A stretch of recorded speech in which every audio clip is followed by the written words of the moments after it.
Investing Insights with Right Property Group, exploring trends in real estate and helping property investors gain financial security.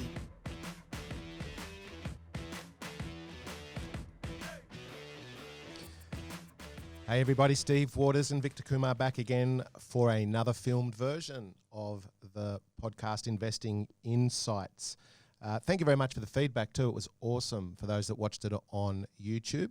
It was something of a first for us, as we talked about before, and it went really well. So if you didn't manage to see it and you're only listening to this through the podcast platforms, make sure you hook on over to YouTube, hit the subscribe button so that at least you get the alerts for when we do these. I wouldn't say randomly, but randomly. Randomly. Yeah, yes. Randomly. How are you, Vic? I'm pretty good, Steve.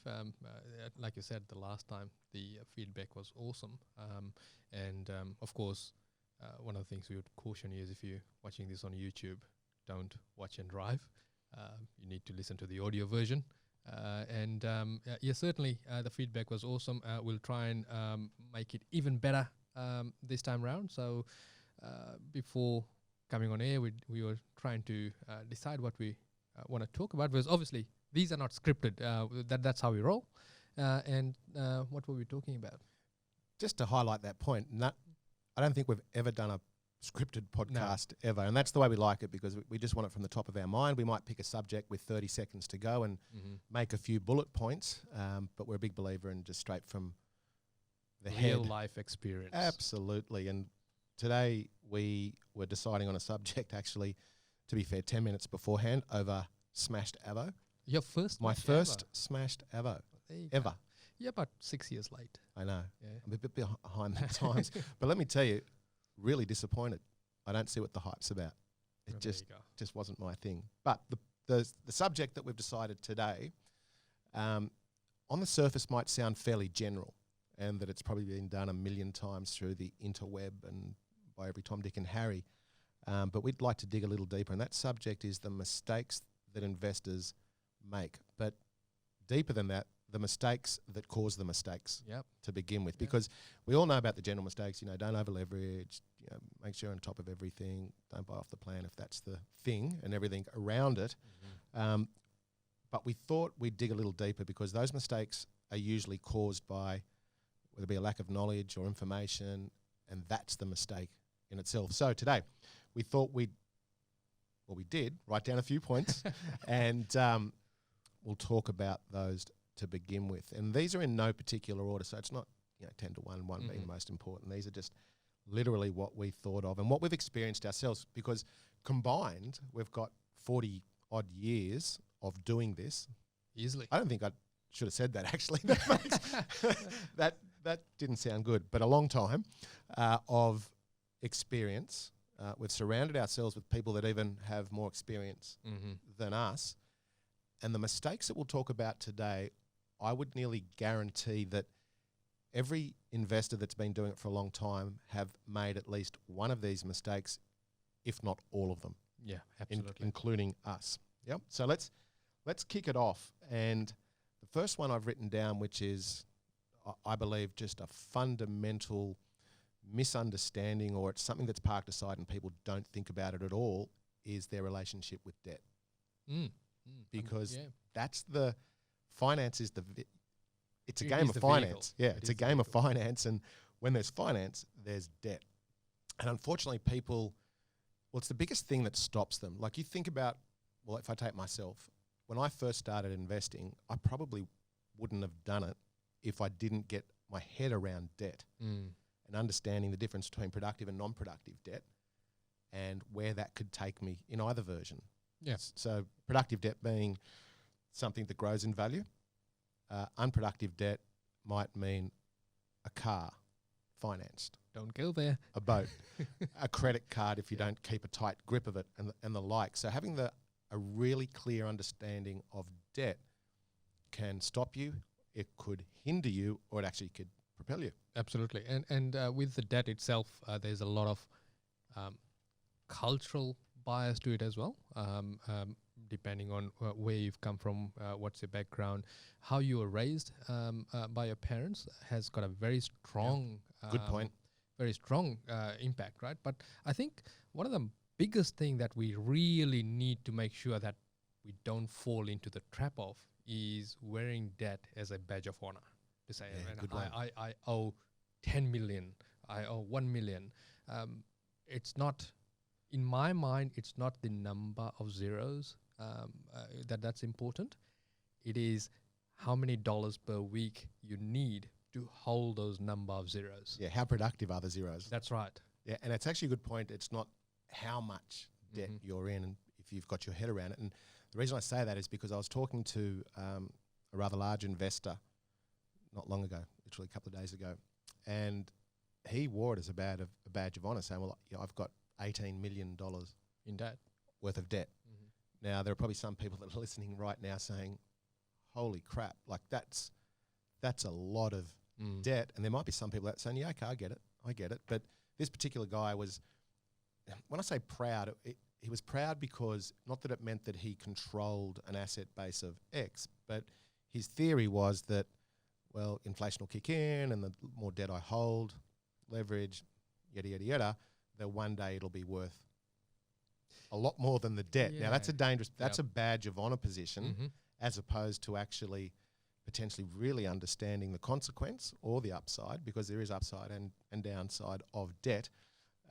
And so wearing it as a badge of honor is a dangerous proposition, but so is also having $100,000 worth of unproductive debt or $20,000 worth of unproductive debt. And something just came into my head that I think probably 6 months ago, I put up on Facebook, I think it was a $4,000 credit card. If you maxed that out, so this is unproductive debt. Yeah? If you maxed out the $4,000 credit card, these are loose figures too, because I'm reaching into the memory bank. So $4,000 worth of credit card debt maxed out, and you just paid the minimum repayments. It was somewhere between 12 and 17 years to extinguish a $4,000 card. A $4,000 card. Yeah. Right now, that's unproductive debt, and that's just sheer stupidity. I agree. So let's play this $18 million debt out a bit more, right? And you mentioned that the thought process he had was that inflation will go up, therefore the debt would become a lot more relevant because it's attached, obviously, to an asset. Correct. And one of the key mistakes that people make is actually having that thought, because they're looking at only one side of the equation, being that we are only after capital growth, right? And we're thinking that, okay, if I can hold on to this asset, so we're talking property here, obviously, if I can hold on to this property and if it doubles in value, I'll be okay. But in the meantime, what you are not concentrating on is the other side of the equation, which is the affordability factor, right? So someone that's able to afford an $18 million debt without compromising lifestyle, good on them. But there are other people that could only afford $100,000 of debt. So you need to keep it relative in terms of how much debt you are able to hold on to, and that relates to how much cash flow you need to use to underpin that debt to be able to hold on to it, which then leads you to where you're investing, what type of property you're buying, or whether you're buying at all. And you just mentioned what type of property you're buying, and the thing that most investors do is they buy just for the sake of buying. So It's a matter of, well, how many properties do I just need more properties, I need more properties, I need more properties, because they'll all go up in value. But you can have as many properties as you could possibly desire, but if most of them are the wrong properties to suit your situation or the portfolio base or overall exposure and picture, well, then you are really praying, not hoping, you're praying for the growth. True. Because you haven't got potentially the cash flow to support the debt, which is why we always talk about cash flow management, which we'll talk about a little bit further on. So just to finish off on the relationship with debt, if you think about it this way, when you first got started, the biggest fear you had is not whether the property potentially will go up or down, or whether you can afford it in sort of an irrelevant way, but it's, I'm in debt. Yep. And as a result of that debt, then it's, well, what if? So what if it doesn't go up? What if I can't afford it? How do I get rid of it? Is it going to affect my lifestyle? So it's all really based around the debt. So having a really clear understanding of debt, right, because there is debt, and that sounds like a really dirty word. It's a dirty 4-letter word, isn't it? So once you get your head around debt, and create a relationship with it, then you can actually move forward. Because I would say that most of the time that you don't go forward to begin with, it's because of debt. True. And we've been educated that debt is bad. All debt is bad. Yep. And to be fair, most debt is bad. So if you look at it, let's play that out a little bit more. This is a shift in the era in that sense, because for our era and our fathers and forefathers, most of us, if you're talking Australia, we are product of the Great Depression. Right? So in the Great Depression, people lost their homes because they owed money to the bank. Yep. And therefore, debt was always bad. Now, as time went by, that started changing as education came in, as fluidity in the market came in, and the ability to get into debt became easier. The thought process around debt became different. Yep. So the newer generation, if I can use those words, they have started looking at debt as a tool to get leverage and to get onto assets. But sometimes the tool is now being taken as too granted, and the enormity of being in debt is being lost in the clutter. The repercussions of debt is being lost. That's right. In the clutter. That's right. Is another way to think about it, because there's this adage that you should only buy for growth. That's the only reason, if we just relate it back to property, because eventually the growth will surpass the debt and you'll be okay. But if you didn't have an understanding of and a good relationship with the debt, well, you've actually got all the fundamentals wrong to begin with. So once again, we think that the relationship with debt is such an important I think it's one factor. of the most important things. Absolutely, around. absolutely. And even speaking from my experience, it's a constant thought process in your head around the debt and actually how it's producing for you. And that might sound like, I'm actually contradicting myself, but how is the debt producing for you is a good way to think about it. Yep. But you need to understand it before you get into it. Otherwise, it's Agreed. dangerous. Yep, good. So we can agree. We can move on. Yeah. So the next one is, and everybody says about it, no strategy. We talk about it a lot. If you don't have a strategy, it's a foolish proposition, any investment class for that matter. Aimless investing. Aimless and clueless investing. Clueless investing. There you go. There's the next book title. There you go. Clueless investing. It's but I want to bring up strategy again, but not just from a broad sense, because strategy usually means, or most people think about, well, the immediate term with some medium term input. But where I want to come from is actually the end goal, because the strategy, no one thinks about the end goal. What's the end goal? Yeah. What's the exit strategy? Not because remember, strategy is about the beginning, but what's the exit strategy, therefore the end goal, and how do I map that out? Yeah. Which is what most people don't think about. That's true. So, and that actually comes down, which we might actually do a podcast on this, is how do I retire the debt? Because if that's not in your strategy as the end goal, well, then it's not really a strategy. You're just buying realistically. And that might mean an area. It might mean a debt bracket, or it might be a cash flow bracket and the likes. But once again, the end result needs to be just as important part of the strategy as the planning stage. That's right. I agree. So something as simple as, if for those that have done small developments where it is outside of the residential space, so perhaps maybe 6-7 units, and you're going to a commercial funder, when you're making your application, one of the questions they have in there is, what's your end plan for this debt? So in other words, how are you going to extinguish this debt? Because this debt is for construction. What's your payout strategy? And if you can bring that into your investing, because essentially that's what we're doing, right? So if you're buying multiple properties, effectively we are constructing a portfolio. So we need to be thinking of, okay, how are we going to get out of debt?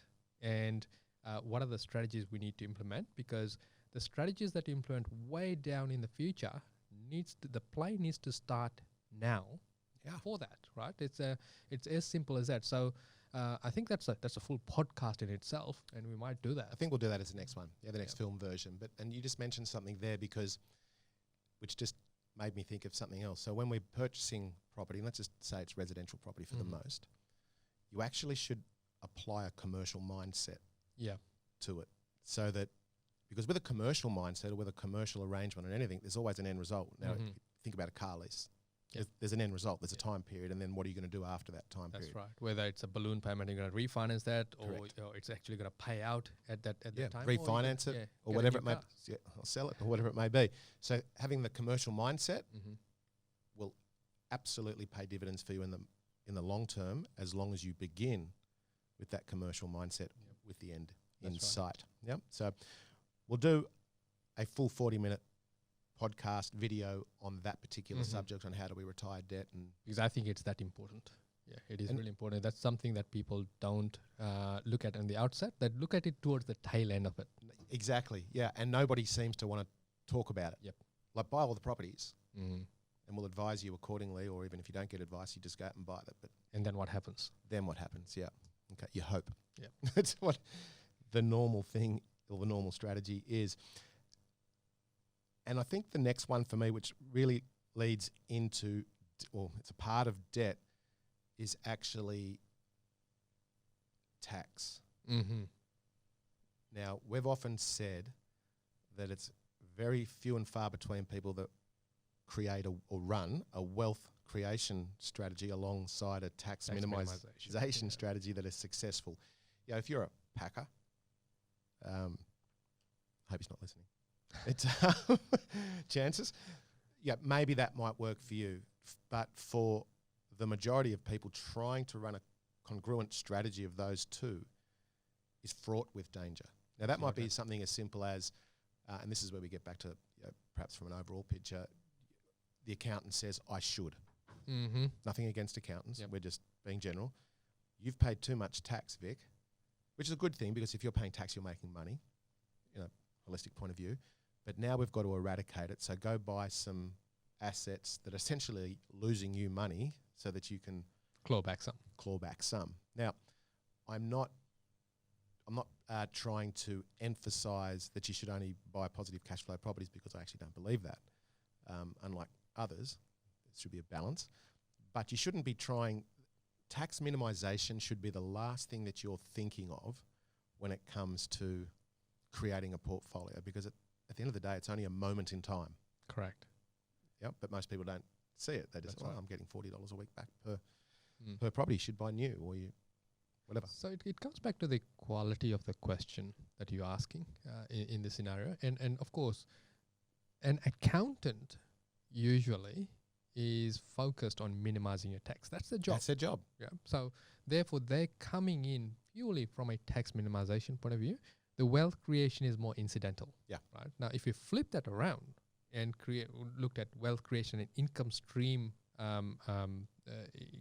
getting the income stream done, then really the tax goes in the background, right? And then you can start challenging the paradigms. One of the paradigms is pay off your home first and then your investments, right? I'm going to challenge people here to say, okay, think of paying off your investments first. Yes, you'll have a tax problem.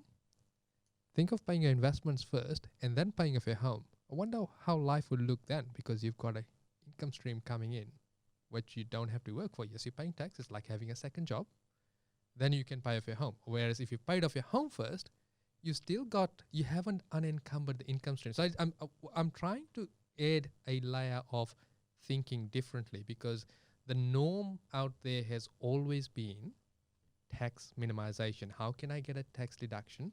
How can I buy this property and therefore not pay as much tax, and hope that the property goes up in value to then sort of justify in the end to potentially sell down or keep. And of course, when you sell down, all this tax that you're trying to save, there's a small thing called capital gains tax that plays in at that point in time. True.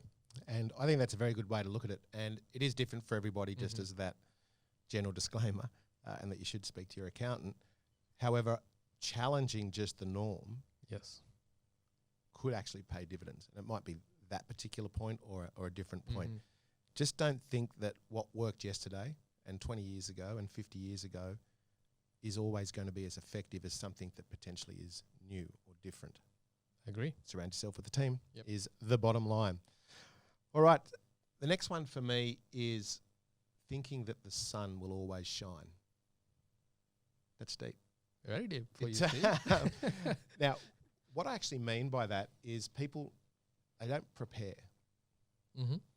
They don't prepare for the worst case scenario. Now, if we take today's environment where we've got record low interest rates or cash rate, I think I read the other day it's back to the 1970s or thereabouts. Job security is okay. There's a little bit of jobs growth. Yet to see some wage growth. But all in all, consumer confidence it's okay. Mm-hmm.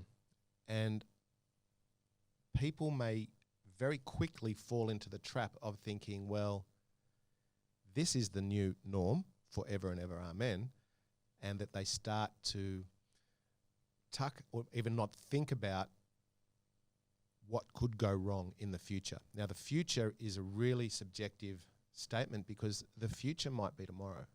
True.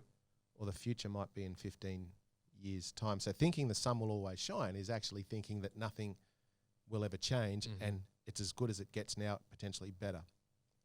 If I dig deeper, what do I really mean by all of that? It's actually cash flow management, buffers, capital buffers, risk contingency in place. Mm-hmm. Take that back to my relationship with debt. Yeah. Take that back with what's my exit strategy in a worst case Mm-hmm. scenario. So once again, poor planning. Yeah. So in other words, what you're doing is you're preparing for the worst and aiming for the best, right? So if you Yeah. don't prepare for the worst, then you'll be scrambling at that point in time, and you haven't then put the right mitigation in place. So something as simple as low interest rates right now, and then we start having a tick in terms of interest rates going up.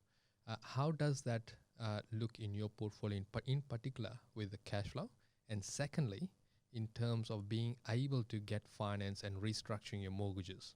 Yeah, good point. Because if we go back to I think it was 2 podcasts ago, where we were talking about worst case scenarios, but we were talking more about not budgeting but planning and how we didn't agree with 40-year plans or 40-year modelling. Too many variants. Too many variants, too many assumptions. Yeah. So we're not saying that you shouldn't be having some modelling to some degree, but not from what could happen in a positive manner, but what could happen from a negative perspective.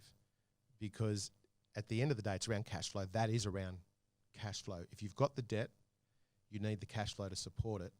If you don't have the cash flow to support it, you become a statistic. So it is around modelling worst case scenarios, because anything above that is okay. Yeah. And a lot of people judge the ability to hold on to the portfolio based on the lender willing to lend you the money, right? Again. Yeah.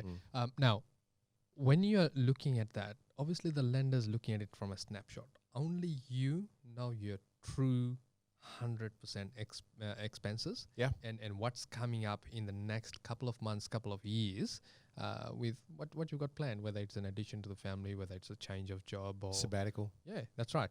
So we need to take that into account, and if you can still comfortably meet the repayments in your mind, then it's a sound debt. And obviously still you need to do some risk mitigation in terms of, okay, what if your calculations were wrong? So whatever you think you can afford, you need to add at least a 20 to 30% buffer on top of that. Yeah. Now, actually, I think that's a really good point, because a couple of podcasts ago, I think it was in the filmed version, where we were talking about buffers, and a question we often get asked is, what's the sweet spot? And you mentioned whether it be 3 months full of full mortgage exposure, whatever it was. And for me, it's a year's worth of pre-tax worst case scenario shortfall, because that lets me sleep at night. So each person's different. Each person is different, whatever lets you sleep at night, the risk profile and all the good stuff. But most people, coming back, the reason I say that, and it's tying in with your point about only you know what you can afford. The bank is doing their serviceability calculations on what you provide them and perhaps what's also obvious. But deep down, you're the one that knows. That's right. No software can tell you that. No software will tell you what you've got planned Yep. for the future. Only you know what you've got planned for the future. So if you're getting a loan and you're being a little dodgy around it, saying, well, I know I'm going to do this and that, but that's in the future, nobody needs to know. You're not being truthful with yourself in terms of your financial position and your financial capacity. So it pays dividends to be a little bit diligent and a little bit, don't be too over the top with all your numbers in terms of from a positive perspective. Yep. Because don't embellish on the numbers. Don't embellish on the numbers to the bank because that's illegal. But don't embellish the numbers to yourself. Don't convince yourself that you've got this. Yep. When deep down you know you haven't. Right? Which actually ties in with a statement that we made years ago is I don't know what I'm trying to say here. Don't get the top of the market confused with the top of your capacity. Yeah. Right? And it's an important point because people just seem to think, well, the market's going good, I'll keep going, keep going. But you already know deep down that you're at the top of your capacity. Yeah. And that you'd be stretching to a point of being dangerous. Look, sometimes it is necessary to stretch your comfort zone, but Big difference. not necessarily stretch your finances, right? So one of the things that one of my favorite sayings in investing is that, and in life in general, is that you need to become comfortable being uncomfortable. Right? So that means you need to try new frontiers, new ideas, but also make sure that the discomfort that you're getting into isn't permanent, right? It's a new reset to get into new behavior, whether it is around debt, whether it is around investing or life in general. It's a good point because I remember one of our people that work with us, one of our team, that was very uncomfortable about getting up in front of a crowd and speaking. Yeah. And for them, their paradigm was, I can't do this, I can't do this. And now they're a well better at it. They're always up in front of hundreds of people talking all the time, whether it be accountants associations or whatever it may be. But he had to really challenge himself for that. Yet debt on the other side of the equation was just not an issue. Wasn't an issue, but he got himself to that position. He was very, very methodical, as everybody should be, when you're starting to challenge yourself and make sure that at least you've got the worst case covered. Yeah, actually, you said something really important here, right? Well, I hope so. That's probably the first important thing right? you said. Everybody tune in now. You said you have to be methodical, right? Yeah. And this is what people get wrong is they are impulsive when it comes to debt, when it comes to buying property, when it comes to setting up a strategy. They're not methodical. They're not putting the first step and the next step and so forth. They are trying to play catch up with what they've read or what they've seen on social media, what they've seen other people achieve, without being methodical in dissecting that to say, okay, what were the mechanics of this? What might this work? They're only seeing the fleshy stuff on the outside and not seeing the mechanics of it. So just seeing the end result. Yeah, that's right. Which is usually embellished. Yes, of course. Yeah. No one sees, so the athlete as an example, no one sees the 4 a.m. wake up, getting up at 4 a.m. and going for training and training for 100, 200 hours a week. They only see that they've run the race and they've won and they've got the medal. And investing is exactly the same. You're only seeing the end result, but you really need to see what happened in the background. And no sense reinventing the wheel. You emulate that, not the end result. Don't try and flesh out to the end result. See what the mechanics were, see how it relates to you, and then you take your first step. It's good advice. I like that. Pretty deep too. It was. I'm glad you said that, not me. All right. So the next one is around pipeline analysis. Right. So if we generalized, that's just supply and demand. Make sure you get a fundamental right. Yep. But one of the least talked about and understood and utilized sections of the fundamentals is pipeline analysis. Now, what that means in a nutshell is what's coming in the future in terms of, let's call it accommodation.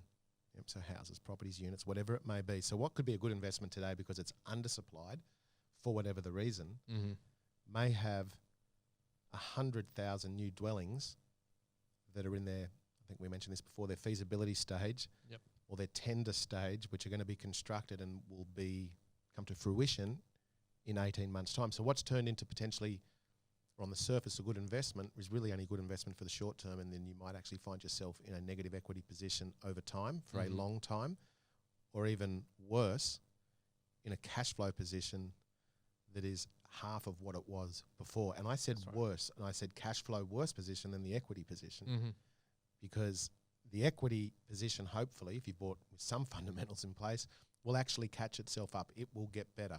It might take 100 years. Yeah, it doesn't mean that every year the equity is going to go up. Correct. But if you don't have the cash flow, and this is why cash flow is more important in the immediate term to support that debt while the equity position has eroded, well, then you've actually made happen that equity position, meaning that you'll be foreclosed on. Yeah, true. So and so that equity position is realised. Absolutely. Yeah. So if we're talking about cash flow, and just to be really pedantic about cash flow, we're not talking positive cash flow. We're talking about your ability to hold on to that asset, and therefore your ability to service that debt. That's what we're talking about in terms of cash flow. And that's what it's about. It's the servicing the debt and still having a life. And still having a life that you're not living on 2-minute noodles, as we say, to support your property habit, because that's not fun either. And once again, going way back to the beginning of the conversation, most investors have experienced, a lot of investors have experienced one or two of these points that we're going through, including us. And I remember when I first started that, people asked me, what was the best property that you've ever bought? And it was the first one, because that was the first one, and it actually happened to do okay, as the story goes. But you actually get ahead of yourself and you forgot about, you put cash flow management to the side. But if you bury your head in the sand, you'll continue that way and think that it's all okay. But when it comes to fruition and you realise just how important cash flow management is, because it's a direct reflection of your livability, your lifestyle, your psychology and everything else like that, you quickly snap out of it if you can. Unfortunately, there are those that can't, and they've gone too far down that rabbit hole, and unfortunately will become a statistic. Yeah, so when you look at investors, and we sit down with investors and people that want to invest on a daily basis, right? The people tend to know where their equity position is. Probably about only 40% only know where their cash flow position is.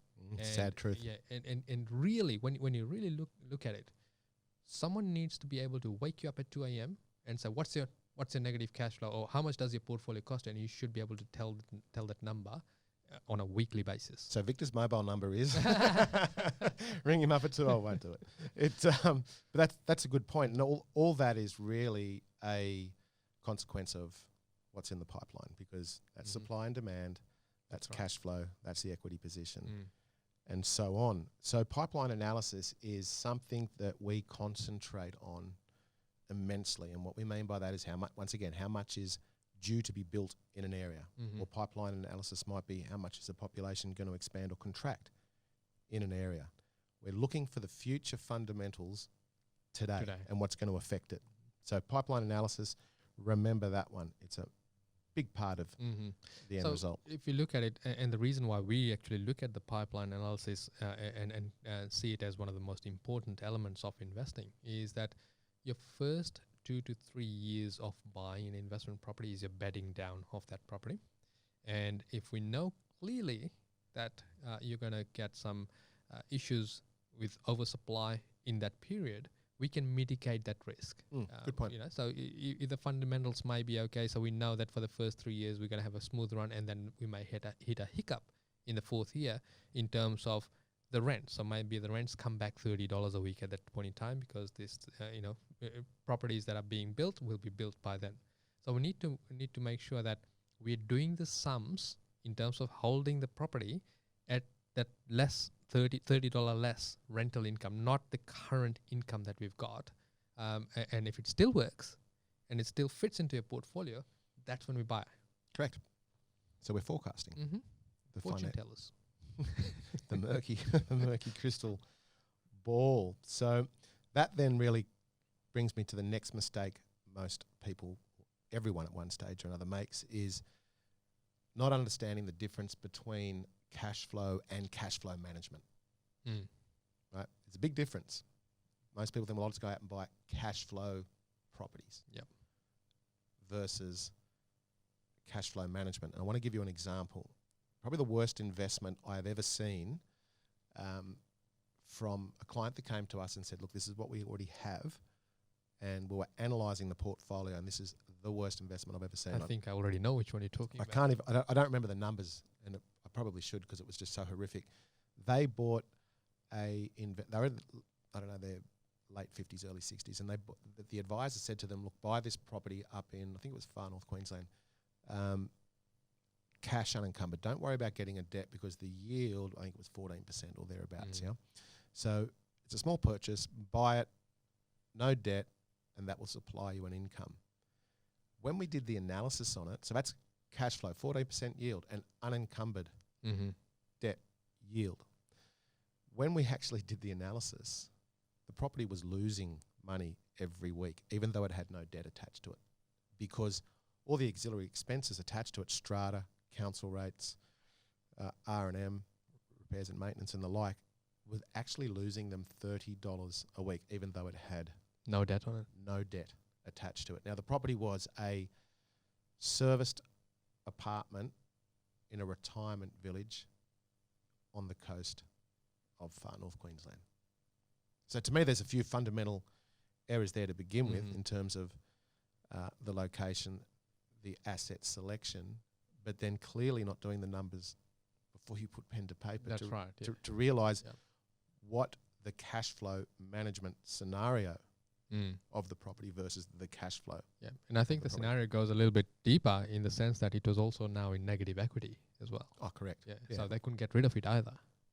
Yeah, which just because it's cheap doesn't mean that's right. It's good. Conversely, though, just because it's $1 million doesn't make it a great investment either. No. But cash flow management is actually how you look at your entire portfolio.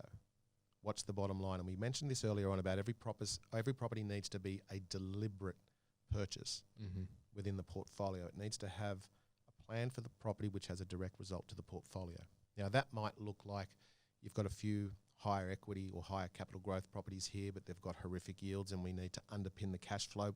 Growth is always a fundamental, so let's not say that it shouldn't be there and just chase cash flow. But we might underpin the property that's higher growing with a lesser cash flow with something that has the potential to increase the cash flow via, I don't know, multiple income streams or whatever it may be. There's no use, disclaimer, there's no use going to a one-trick pony town like they did to get 14% to find out that it wasn't really 14%. So managing the cash flow is really, really important, so cash flow management, but you can only do that if you're continually reviewing your numbers. Yeah. So there's always this adage of, you can get both growth and cash flow from a property. Yes, you can. But if you look at it from a holistic point of view, some of your properties may be higher growth, so less cash flow. So it could be, say, 3%, 2% yield as an example. And other properties could be where you are creating the cash flow. So it could be a scenario of you putting a second dwelling on it, or it's a commercial property as an example. And it's actually giving you a much higher combined yield. So let's say arguably it's, say, 7%. Yeah.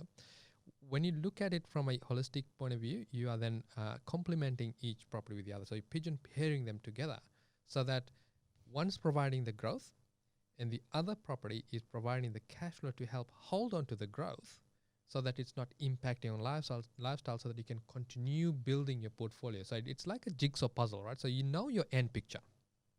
And what you because it's on the carton. That's right. Yeah. So and then what you're trying to do is then fit in the pieces, and you have to get the pieces right to unfold the full picture. And that's how simple investing can be, provided you've got a plan to where you're going, and of course a plan to retire the debt as well. Yep, that's a good way to put it. And that property that you've just highlighted, which that might be there to create the cash flow, when it was purchased for the portfolio, it was deliberately. It just wasn't because it on the surface it looked like a good investment. And this is where people get it wrong. It's just like, well, what's the plan once again for this property? We in know that portfolio. In that portfolio. Yeah. We know that it's a, I don't know, larger block of land which we can build a second dwelling on in the future, whether it be 5 years, 1 year, whatever it looks like. But we know what the end result is going to be. So cash flow management is just so important. That's also forecasting, that's also budgeting, so down to your household budgets and knowing what you actually spend, and we've said it before, most people don't. If you were true and you did a true budget of the household, it's amazing how many people live beyond their means. True. Whether it be up by $100 a week or one, they do. So unless you have a cash flow management awareness around you, you're actually setting yourself up for disaster somewhere. Yeah, and sometimes it may be that you've got multiple properties and you've invested for 10, 15 years, but because you haven't actually managed your cash flow, your end result is no different to someone just owning one property. Good point. So it needs to be tied into your circumstances, needs to be tied into your cash flow and what's going to happen in your life and what you're trying to achieve. It's a good point. So it's really the stress of rotating cash flow versus the contentment of accrual. Yeah. Is a good way to put it. Making sure there's always enough there, seeing that it grows. That's right. Constantly monitoring your numbers, and how can you monitor them if you're not looking at them? So from a portfolio perspective, if you look at what we do with the clients, so we sit down whenever necessary, whenever they need to, so that we review the total portfolio, whether that looks like one property or 50, so that we're continually tweaking and putting in plans of action for the properties that exist, but also what we need to plug in to balance the numbers. That's right. And I feel that the review is more important than the initial purchases and setting up the portfolio, because if you're not correcting the course and the direction the portfolio is heading, you're not going to reach your goal. You're not going to mitigate any risks, because you're not actually looking at the numbers. You're not actually looking at what's happening in the area. It could be that in the review we might flag that, well, it's time to offload one or two properties. Or you might flag that it's time to restructure your debt because you've got something imminent about to happen in your life. Or it could be that we might turn around and say, we need to stop buying. We need to stop buying right now and batten down the hatches, because we are starting to reach towards the top end of our negative cash flow tolerance. And in other cases, it may be that, we're saying that it's time to buy again. It's a good way to put it, because you said sometimes you need to consolidate. And we are true believers in that, because sometimes you'll actually make more money by doing nothing. That's right. Than actually just buying the next property as another badge of honour with a little bit more debt attached. Which then brings me to the next, I think, is at the root of all evil of an unsuccessful investor. And that's greed and ego. Without doubt. And greed and ego doesn't necessarily mean that we're belittling people or the image as such, because everybody has a little bit of greed or ego at one point or another. It's just how much is it amplified. And everything is a derivative of it without fail. So some examples might be, well, from a greed point of view, let's put up rent more because it's my property, and let's extract every cent we can get out from the tenant. That's greed, and you haven't thought it through. You put it up too much, the tenant leaves. You put it up $10 above market, the tenant leaves. It takes 4 weeks plus a week's rent to the agent, 5 weeks worth of cash flow gone for that $10, which will now take you 2 years to recuperate. That's right. So it's just stupidity. Think it through. Greed might be around, I'll buy another property just because I can. The barbecue brag rights. Barbecue brag rights. I like that. The barbecue brag rights. Or greed could be around trying to extrapolate every cent out of a property manager just to negotiate their fees down to nothingness. Yeah, maybe, and this is something that perhaps a lot of investors miss, is they're looking at the percentage rather than the actual dollars the property manager is charging. So as an example, a difference between, say, someone says 7% and someone's charging 6%, and they are honing down and negotiating it down to 6%. Nothing wrong with that, but you also need to look at, if they're cutting their costs so severely, what else are they cutting back on to meet their budgets? It's actually a good point. We're going to talk about that a little bit further on, because it's actually in line with one of the questions that we had from the last podcast. So we've mentioned greed. Now let's talk about the ego Mm. side of it. And I potentially say that ego's got more of a negative effect than greed. Yeah, especially if you've had a few wins on board. And that's when the ego That's when it kicks in. kicks in. Look at me, I'm on Facebook and I've got 37 properties. Mm. Or I've bought another one and everybody knows about it. Like, just as a side note, be that person that nobody knows anything about. Yep. Don't put your life out there. That's just ego, to say the least. And ego is dangerous. It really, really is. Not just to you, but everybody else around you. Whether it be your team, whether it be your family, because the consequences of both greed and ego is that you're putting pressure on the family unit in terms of its budgets. And of course, ego could be just satisfying your own psychology between your own ears, saying, well, I was budgeted, so to speak. My plan was to buy my next property by July. Mm-hmm. Come hell or high water, I'm going to do that. But yet all the fundamentals haven't been Say brought otherwise. in. Yeah, exactly. Yep. And you're not being real with yourself. And that could also go all the way back to one of the beginning points around about serviceability and what you know deep down versus what the bank does. These plans or the purchasing plans and all that, they need to be fluid because everything around you is fluid anyway. Side note, I like that. That's a good one because if, as an investor, and this comes back to the strategy and really understanding a strategy with an end goal and what is the end goal, what is the exit strategy, not just the beginning. If your strategy confines you to one lane and that's all it can happen, so you are all in on this one property type that confines you to that strategy without having the ability to pivot or be opportunistic, it's a recipe for disaster. Absolutely it is. The way that you invest, whether it be property shares, bananas, whatever it looks like to you, it needs to allow you to be fluid and opportunistic, to pivot when you need to or when you have to. There's a big difference. And you need to be putting yourself in a position where you are able to make a decision. Because all of this comes together. This is all the pieces of the puzzle, as you rightly put it before. This is a good visual too. If all of these individual pieces don't come together, or if you're missing one piece, you've got a pretty picture with a big hole in it. I've got, taking that example of the jigsaw puzzle, right? So a lot of investors, what they're trying to do is they're trying to do a jigsaw puzzle that's designed for 12 years, 12 year plus, and they're 3-year-old, and they're trying to do a 12-year-old puzzle. So it is infinitely more harder. Some will jag it, some will actually, come through with it, but, a puzzle designed for 12 years, you're not doing it when you're 3 years old. I like that because that leads me to my next point, which I hadn't written down, but I think it's a big one. Okay. And I'm going to bring the picture back into it in a minute. Jeez, I wish we had a blackboard here or a whiteboard. Blackboard, that shows your age. 40 years of investing. Combined, not individually. So let's talk about your ability to stay the course / concentrate and not get distracted, right? Because not chasing the shiny thing.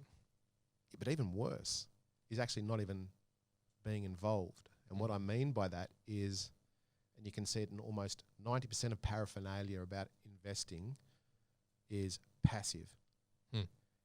Property investing is passive, is the headline. Yep. And it kills me. If you treat property investment as a passive vehicle, you will lose money. Not a chance of losing money, you will lose money. And that, now visualize the jigsaw puzzle for the 3-year-old, for the 12-year-old analogy. If you don't have the concentration span, if you can't stay the course, if you're not invested in your own portfolio, why the hell are you doing it? Exactly. Like realistically, is it a magic formula, wave the wand, I'll throw some money at this, and Jack at the barbecue has been doing it for 70 years, said, look at me now, I'm rich. It doesn't work that way. And what I mean by that is that at every stage, you need to be all in. Involved. Yeah. All in your portfolio management, which is why, once again, we do the reviews, is to hold our clients accountable and have another set of eyes over their figures, their portfolio, their numbers, their goals, to slow them down or hurry them up, whatever it looks like at that point in time. Because goals also need to be refined as life They will continues, change. They will change. You know, you wanted the Ferrari, but now you've got 4 kids. Yep. You need a Tarago. Big difference. But so if you're passive in the way that you treat your investment vehicle, it'll hurt you. We've established that, and that's another soapbox moment. But how do you not be passive? Is a question when it's a set and forget asset supposedly. Well, also on the flip side, you don't want to tinker too much with it either, because that's when it's starting to chop and change strategies and trying to get way too involved, right? So you need to systemize it. There needs to be a system in place. There needs to be check-in points, and there needs to be an overall strategy that you're aiming towards, an overall result that you're aiming towards. Being methodical, being deliberate. That's right. Once again, so that means staying in touch with the market value of rent. Not so much the asset value. It's not the first thing. That will come. Growth will come. But once again, cash flow management is king. So staying in touch with market, staying in touch with interest rates, staying in touch with the macro economy, not from from a worldwide point of view, and major events that could trickle down and have an effect on the position of your portfolio for a long time, or whether it be a short time. Yeah.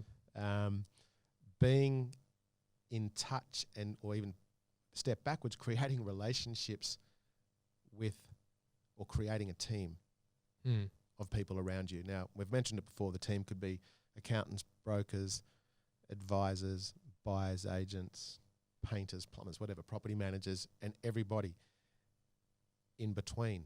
The relationship that you create takes time. It takes effort. If you're passive about that, then you've got no one helping you. You're heading for trouble. Well, everything's reactive rather than proactive. Yep. So the whole premise that property investing is this passive vehicle is just rubbish. And you know what? Even when you own it unencumbered, it's not passive. True. So even though we might loosely say passive income, it's just not necessarily, we mean it's not the job. It's not 40 hours a week, but it's still in its true sense, it's not. Still not passive. It's still got to do the bills. You still got to do the maintenance. You still got to manage your managers. And so something as simple as, right, so someone saying that, I'm really a hands-off investor. And they don't even look at the mortgages, and the mortgages click over from interest only to principal and interest.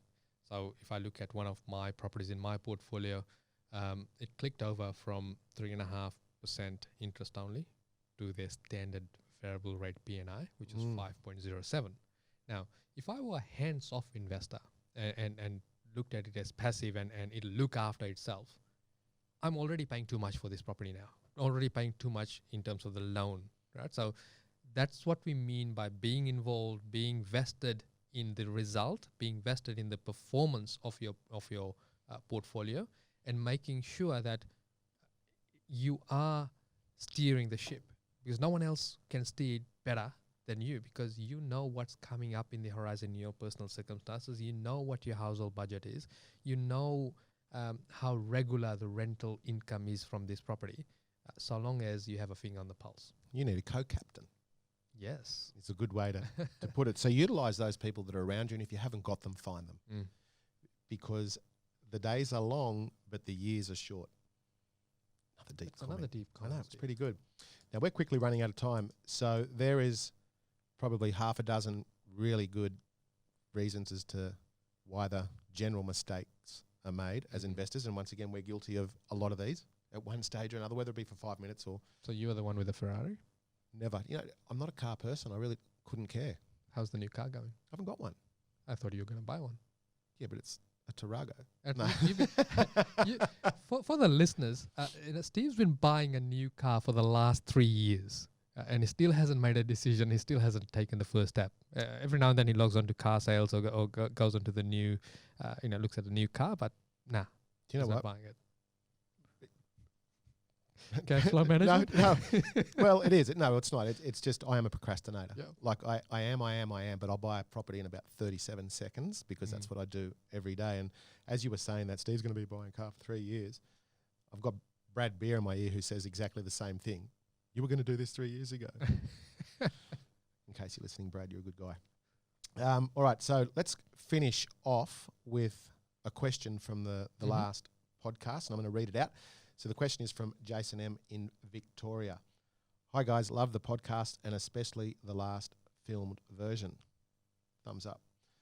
My question is, I'm having problems with my property manager, and in fact, I've recently changed and I'm experiencing the same problems. It's mostly around R&M, so repairs and maintenance, and the lack of quotes combined with the pressure I feel that they're putting on top of me or on me to take their first quote and therefore action. Would love some guidance. Now, this is a question, well, actually, we don't get that particular type of question a lot, but it's always around property management because it's such a fundamental need in terms of the cash flow scenario and the well-being of your portfolio. Now, I don't for 1 minute suggest that you go out and self-manage because I think that's foolish and it's a false economy as well for the extra $20 a week, whatever it is. You're smiling because you've done it. I've done it before, and I've done it. Yeah. For those that know our business manager, Kate, she came to me. This was quite a few years ago. She came to me with a spreadsheet and said, "Did you know that across your portfolio, there's about $9,000 in arrears? Some that are 2 weeks behind, some that are 3 weeks behind. All because I was too busy running a business and trying to self-manage as well." I'd suggest that was a little bit of greed. Absolutely it was. And it might be a bit of ego as well. I know all the rules and all that, so therefore 100%. I can do it myself. Absolutely. We've all done it. And for those of you that are entertaining doing it, strongly suggest that you don't. There's a whole heap of legality around it, and what you don't know, you don't know. But anyway, let's answer Jason's question. All right, let's set the platform here. Property management is the worst job in the world. Absolutely it is. It takes a particular type of person to be a good manager, without doubt. I don't envy them. I couldn't be a property manager. Yep. Now, unbeknownst to most, people think that the role of a property manager, the biggest part of their day is probably the collection of rent. And it's not. That's semi-automated, especially if you've got a good tenant base or good tenants within the property. The biggest part of their day or workload is actually repairs and maintenance. They're getting hit by the tenant and they're not getting answers from the landlord, so to speak. So it consumes their day. It's the biggest pile of work on their desk. And once again, I'm just being quite general here. I'm not having a go at property managers because, full respect, I couldn't do it. There's my disclaimer. But the easiest way for the manager to get the workload off their desk is to go to the landlords that just say yes. Absolutely. And get them to agree. And usually that's around one quote. And it's a good quote, Vic. You should do it, and you should do it now. Now, let me be clear. There's a difference between essential maintenance or repairs, so that involves safety, and you should never be a slumlord. So you need to attend to that immediately versus preventative maintenance or requested maintenance, once again. So there's a difference. But here's my suggestions. I would ask for more communication. The key to a good property manager is communication. It's also probably the hardest attribute of a property manager. So you want clear and concise communication. I personally, I was going to say demand, but that sounds a bit harsh. I strongly request that I have multiple quotes and I will not be charged for them.